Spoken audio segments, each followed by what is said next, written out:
La manifestazione di oggi ha dei contorni ben precisi e chiari. C'è il soggetto che protesta ed è il cittadino. C'è l'oggetto della protesta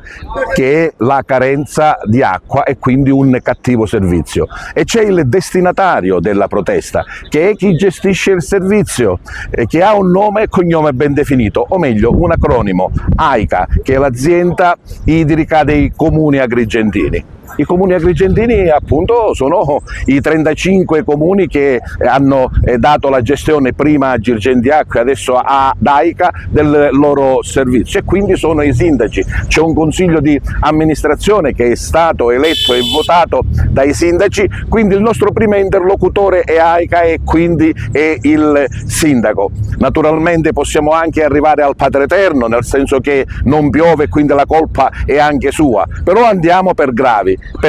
Il cittadino interloquisce con chi gli dà il servizio, anzi con chi non gli dà il servizio. Insieme all'amico Peppe Moscato abbiamo organizzato questa manifestazione di oggi, una manifestazione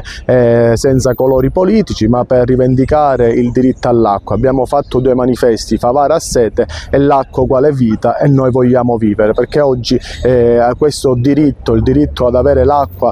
giornalmente, qua soprattutto nel nostro territorio a Favara, sta mancando, e questo non è più tollerabile. Speriamo che i cittadini capiscono il senso di questa protesta e alzano la testa e iniziano così, in modo tale da far arrivare questo messaggio a chi gestisce, quindi l'AICA, a chi gestisce questo servizio, che Favara è stanca, i cittadini sono stanchi e non possiamo permettere, devono trovarci le soluzioni, perché non possiamo stare senza acqua per settimane. Il problema è dato, la siccità ha fatto la sua parte, ma il problema è dato alla gestione per due motivi. Uno principalmente, che abbiamo le reti idriche che perdono circa il 60% di acqua, e quindi ovviamente l'acqua che viene messa in rete la maggior parte viene persa, e l'altro che non sono ben organizzati con la distribuzione dell'acqua. Per esempio molti cittadini lamentano il fatto che sul sito dell'AICA spunta una turnazione che poi non viene rispettata, e questo va a creare gravi danni, perché se io aspetto una settimana e so che oggi mi arriva l'acqua e poi mi posticipano l'arrivo dell'acqua, e poi quando il giorno che mi segnano mi dicono che viene soppressa, poi sono costretto a comprare l'acqua tramite cisterne, e poi non riesco poi a approvvigionarmi dell'acqua che mi darà poi nei giorni successivi acqua, e quindi AICA, e quindi ho un doppio danno. Sì, effettivamente non capita tutti i giorni di vedere una piazza piena di gente che protesta per un servizio che non c'è. Noi come consulta di AICA abbiamo allarmato chi di dovere, che sarebbero le istituzioni, i vari sindaci, le varie assemblee dei sindaci che sono in AICA e in ATI, già in anticipo, perché prevedevamo che si stava preparando una crisi idrica senza precedenti. Abbiamo inviato anche al prefetto diverse lettere, diverse missive, in cui avevamo proposto una serie di iniziative urgentissime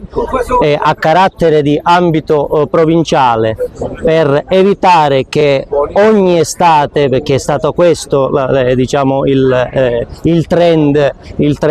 del servizio idrico, ogni estate i cittadini soffrissero la sete. Oggi invece, con la carenza delle piogge, le carenze infrastrutturali e le carenze gestionali di un servizio idrico che parte dall'assemblea territoriale idrica e